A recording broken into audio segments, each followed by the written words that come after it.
There's a lot of things that I will say are in bad faith. The word embarrassing is the only word I can use to describe what this article is. It's no longer just criticism directed at Caitlin Clark herself. Now, remarkably, the crosshairs have shifted to her fans. Observing the relentless negativity surrounding Caitlin and those who support her has become almost a predictable routine, like anticipating the sunrise. However, recently these attacks have morphed into something truly bizarre, venturing into territory that's frankly hard to believe. We're talking about accusations explicitly linked to skin color. Yes, you heard that correctly. Just when you might have thought the discourse couldn't sink any lower, a fresh article from a prominent media outlet has managed to redefine ridiculous, proposing a deeply troubling theory about the motivations behind why certain demographics are drawn to celebrate Caitlin Clark. But I do think there was at least a hint of UConn speaking in Diana's assessment, just a hint. She's competitive. She's extremely competitive, and I think she feels some rivalry with all the attention that Caitlin has gotten that she didn't get coming out of UConn when she put up equally staggering numbers, maybe not all-time greatest numbers. This eyebrow-raising piece, published by The Guardian and authored by former NBA player Etan Thomas, floats some genuinely outlandish propositions. The central and frankly bewildering argument? It posits that fans residing in Middle America are somehow at fault for excessively supporting Caitlin, specifically at the perceived expense of another exceptionally talented player, Paige Bueckers. According to Thomas's viewpoint, these fans, particularly those hailing from the American heartland, are allegedly less enthusiastic about Paige due to her more vocal stance on social justice matters, and it gets even more convoluted. The article boldly suggests that Caitlin's surge in popularity within this demographic was actually ignited by her on-court dynamic with Angel Reese. Let's recall the 2023 NCAA championship clash and the now infamous "you can't see me" gesture from Reese directed towards Clark. The Guardian piece bizarrely implies this moment transformed Angel into a convenient villainous figure and by extension positioned Caitlin as, well, it's not hard to infer the racialized undertones they're pushing. This theory paints a deeply unflattering portrait of a substantial segment of sports enthusiasts, insinuating that their allegiance isn't grounded in appreciation for basketball prowess at all, but rather in something far more divisive and racially charged. It's a claim that demands closer scrutiny, to say the least. Bonner gets denied by Paulston. Wheeler finds Clark from the logo. You bet! Regrettably, this isn't merely an isolated article confined to the fringes of online discourse. This particular narrative, the notion that race constitutes the primary catalyst behind Caitlin's widespread appeal, seems to be gaining concerning traction within mainstream sports media circles. Just recently, ESPN analyst Monica McNutt, in a conversation with the BBC, inadvertently added considerable fuel to this already inflammatory fire. While dissecting the now coined Caitlin Clark effect, McNutt offered the statement, and I quote verbatim, "She was a white girl from the middle of America, and so she represented a whole lot to a lot of people." Now, it's important to acknowledge that McNutt did also concede Caitlin's undeniable skill on the court. However, this specific phrasing, this deliberate framing of her appeal as fundamentally rooted in her identity as a white girl from Middle America, is profoundly difficult to overlook. It strongly echoes the central thesis of the Guardian piece and further propagates this unsettling idea that motivations beyond sheer athletic brilliance and entertainment value are at play. This type of commentary hasn't just raised eyebrows, it has ignited a fervent and often contentious debate, with many observers vehemently questioning the underlying implications and whether it unfairly diminishes Caitlin's genuine accomplishments and the authentic excitement she has undeniably generated across a broad spectrum of fans. The question becomes, are we truly dissecting fandom, or are we projecting biases onto a complex phenomenon? First of all, not all fans of Caitlin Clark are white. This is so apparent as a member of social media who interacts with a lot of Caitlin Clark fans, and so many of them are not white. It's just insulting to assume that that's the case to the people that aren't white, to the Black Americans that do love Caitlin Clark. To fully grasp the context of this current surge of critical commentary, it's essential to take a step back and examine the atmosphere surrounding Caitlin's entry into the WNBA. Even prior to her participation in a single professional game, a distinct undercurrent of skepticism, perhaps even a subtle hint of resentment, was perceptible from certain established figures within the league. Consider Diana Taurasi's now infamous pronouncement, "Reality is coming."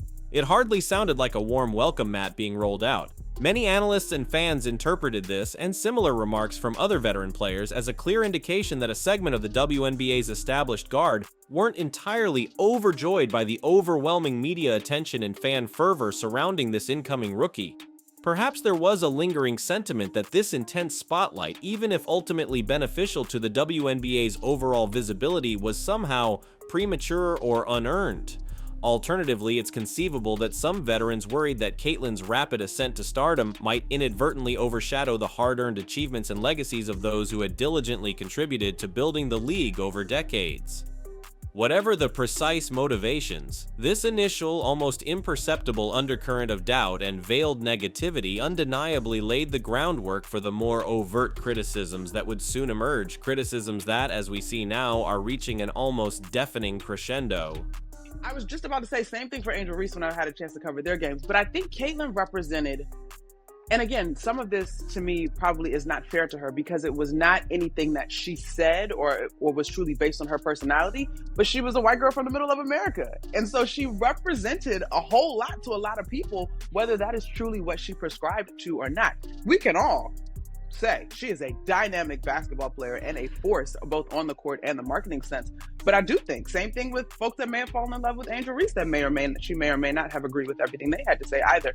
We attach our fandom to these icons for all types of reasons, and sometimes they may not be based in all truth. Then, the moment of truth arrived. Caitlin Clark actually stepped onto the professional court, and the ensuing reality? She didn't simply live up to the substantial preseason buzz, she demonstrably surpassed it in numerous respects. She promptly shattered the WNBA rookie record for assists, showcasing an uncanny court vision and playmaking ability rarely witnessed in a first-year player. Her scoring prowess was equally remarkable, consistently racking up points at a rate that placed her among the league's elite, even as a newcomer. She was deservedly selected as an all-star starter in her debut season, garnered near-unanimous Rookie of the Year honors, and, incredibly, even received votes in the MVP race, all within her rookie campaign.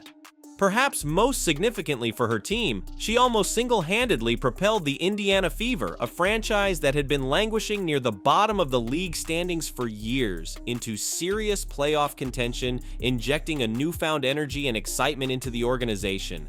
Caitlyn's games rapidly became must-see TV events. Enthusiasts who had previously paid scant attention to the WNBA were suddenly tuning in droves, captivated by her electrifying style of play and undeniable star power. This surge in viewership and interest was undeniably a profoundly positive development for the WNBA, a league constantly striving for greater recognition and broader appeal, right? One might reasonably assume that the vocal detractors and skeptics would, at this juncture, concede their initial reservations, perhaps even acknowledge the undeniable positive impact she was having. Astonishingly, however, the reaction was largely the opposite. The criticisms, the nitpicking of her game, the systematic downplaying of her accomplishments, all of these intensified, becoming even more pronounced and persistent. Suddenly, her statistically impressive rookie season wasn't deemed dominant enough by some. Her tangible impact on the league's popularity was minimized, occasionally even cleverly attributed to external factors or the contributions of other players in what seemed like a deliberate effort to deflect attention from the undeniable and transformative Caitlyn effect. Let's now return to the central and highly contentious accusations surrounding race and perceived fan bias.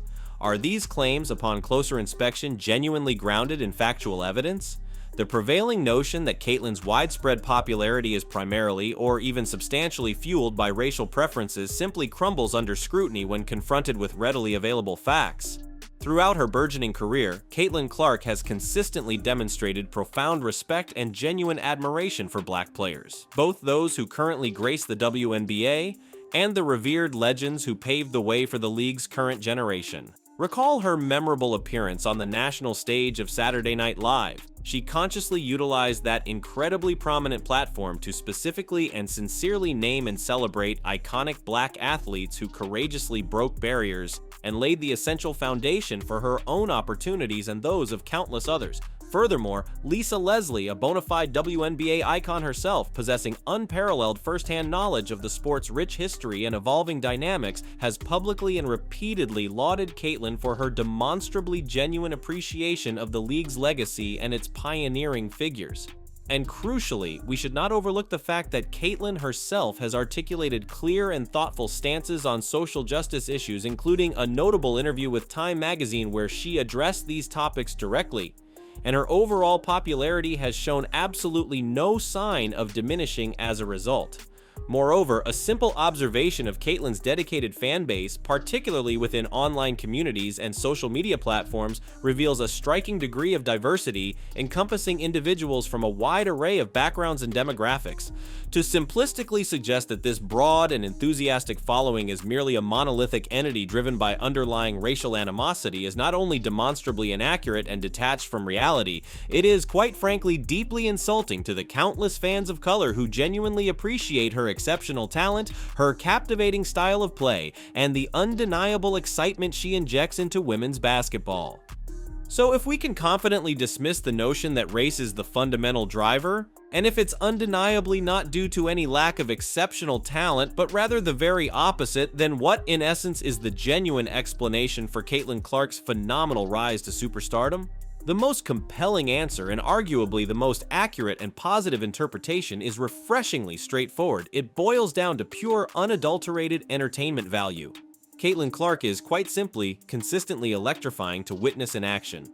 She is, in many ways, a living, breathing highlight reel constantly unfolding before our eyes. From the very instant she steps onto the basketball court, there's an almost palpable sense of anticipation, a shared understanding that something potentially extraordinary is about to transpire.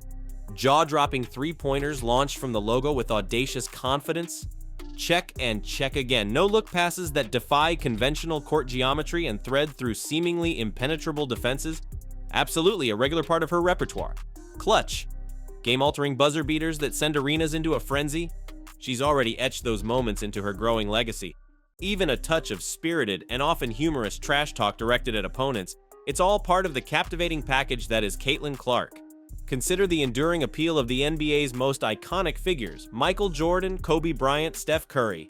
Their widespread adoration wasn't solely predicated on statistical efficiency or fundamental mastery of the game, it was intrinsically linked to the spectacle they consistently delivered. They possessed an almost magnetic ability to draw viewers in, week after week, season after season, because audiences instinctively knew they were about to witness something genuinely special, something truly unforgettable and unique.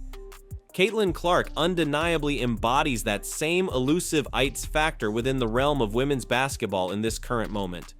She brings an undeniable sense of drama, a palpable surge of excitement, and in the dynamic world of professional sports, which, let's be honest, is inextricably intertwined with the broader entertainment industry, these are precisely the qualities that genuinely and deeply resonate with fans across all demographics. The persistent and arguably misguided attempts to constantly interpret Caitlyn Clark's phenomenal popularity primarily through the reductive lens of race or any other similarly divisive social issue is not only demonstrably inaccurate and lacking in nuance, it is also, in its consequences, actively detrimental to the very fabric of sports fandom. Such narrow and often accusatory framing serves to alienate vast segments of fans who are, at their core, simply seeking to enjoy the inherent thrill and camaraderie of the game. It subtly and unfairly suggests that their genuine enjoyment of an athlete's skill and performance is somehow inherently suspect, potentially rooted in unconscious or even conscious negative biases, and perhaps most critically, this constant injection of social commentary fundamentally misses the central point of why sports hold such a powerful place in our culture. Sports, at its most fundamental level, is about escapism, about shared moments of exhilaration, about witnessing extraordinary displays of human athleticism, dedication, and skill. Caitlyn Clark, in her electrifying performances and captivating presence, delivers precisely that in abundance. Let's shift our focus towards genuinely celebrating her undeniable talent, her transformative impact on the trajectory of the WNBA, and the unadulterated joy she demonstrably brings to the sport of basketball. Simultaneously, let's wholeheartedly acknowledge and celebrate the multitude of other exceptionally gifted players within the league, such as Paige Buchers, Angel Reese, and countless others, each contributing their unique skills and narratives to the rich tapestry of women's basketball. There is ample space within this vibrant and growing league for numerous stars to shine brightly, each captivating audiences in their own distinct way. It is time to consciously set aside these divisive and ultimately unproductive narratives and instead wholeheartedly refocus our collective attention on what truly matters: the breathtaking and consistently compelling basketball being showcased on the court week in and week out.